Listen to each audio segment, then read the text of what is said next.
In Christianity and Judaism, the Book of Life is the book in which God records the names of every person who is destined for heaven or the world to come. According to the Talmud, it is open on Rosh Hashanah, as is its analogue for the wicked, the Book of the Dead. For this reason, extra mention is made for the Book of Life during Amidah recitations during the days of war, the 10 days between Rosh Hashanah, the Jewish New Year, and Yom Kippur, the Day of Atonement.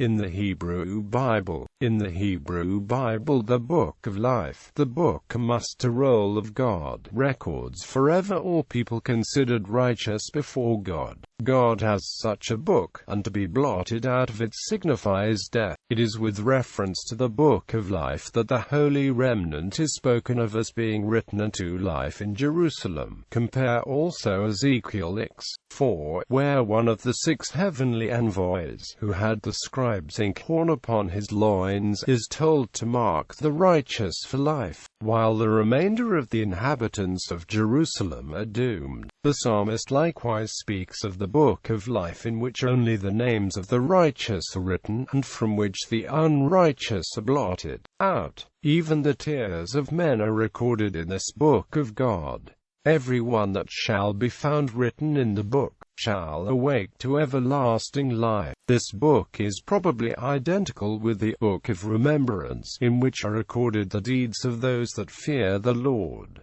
Book of Jubilees. The Book of Jubilees speaks of 2 heavenly tablets of books, a book of life for the righteous, and a book of death for those that walk in the paths of impurity and are written down on the heavenly tablets as adversaries. Also, according to Ib. XXXVI 10, one who contrives evil against his neighbor will be blotted out of the book of remembrance of men, and will not be written in the book of life, but in the book of perdition.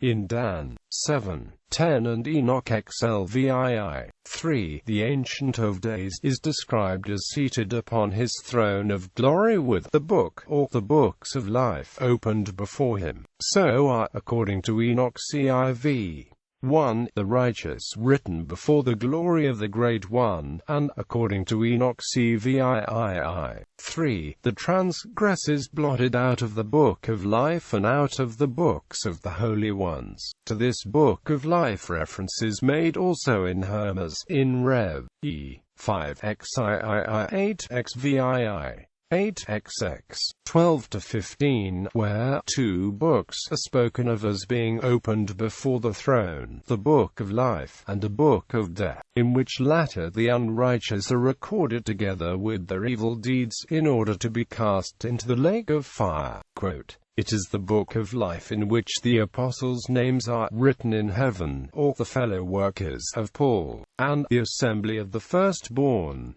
To these books of records allusion is made also in Enoch LXXXI 4 LXXXIX 61-77 XC 17-20 XCVIII 76 CIV 7 APOC Baruch XXIV 1 of Censure Isa X 20.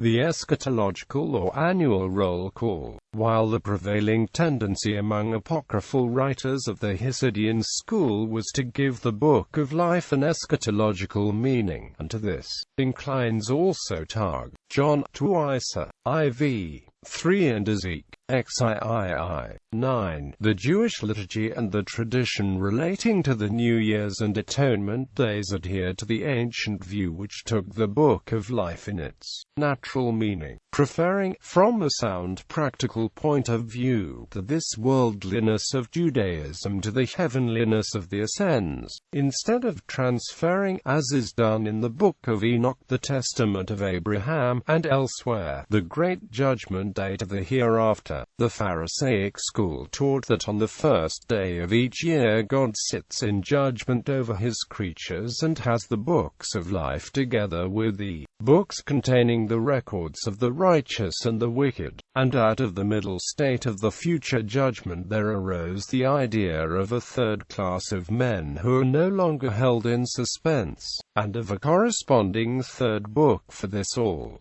in Tos, San, XIII. 3. However, the annual judgment is recognized. The origin of the heavenly book of life must be sought in Babylonia, whereas the idea of the annual judgment day seems to have been adopted by the Jews under Babylonian influence in post-exilic times. The Babylonian legends speak of the tablets of destiny, also of the tablets of the transgressions, sins, and wrongdoings, of the curses and execrations of a person which should be cast into the water, that is, to be blotted out. As to the resemblance of the Babylonian Zagmukwa New Year to the Jewish New Year, see the art. Rosh Hashanah. The living are the righteous, who alone are admitted to citizenship in the theocracy. The wicked are denied membership therein. They are blotted out of God's book. The figure is derived from the citizens' registers. The life which the righteous participate in is to be understood in a temporal sense. In Dan, XII. 1. However, those who are found written in the book and who shall escape the troubles preparatory to the coming of the Messianic kingdom are they who, together with the risen martyrs, are destined to share in the everlasting life referred to in verse 2. The eternal life is certainly meant in Enoch XLVII. 3, CIV, 1, CVIII, 3, and frequently in the New Testament.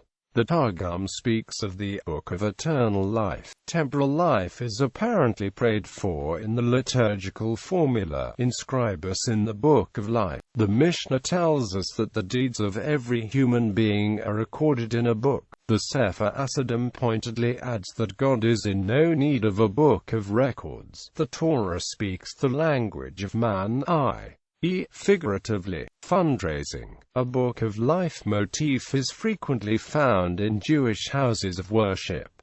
It is both a decorative feature and fundraiser. Enterprising men. One example was Lazarus Morgenthau, raised money by selling congregation members on having the name included in the Book of Life. On the wall,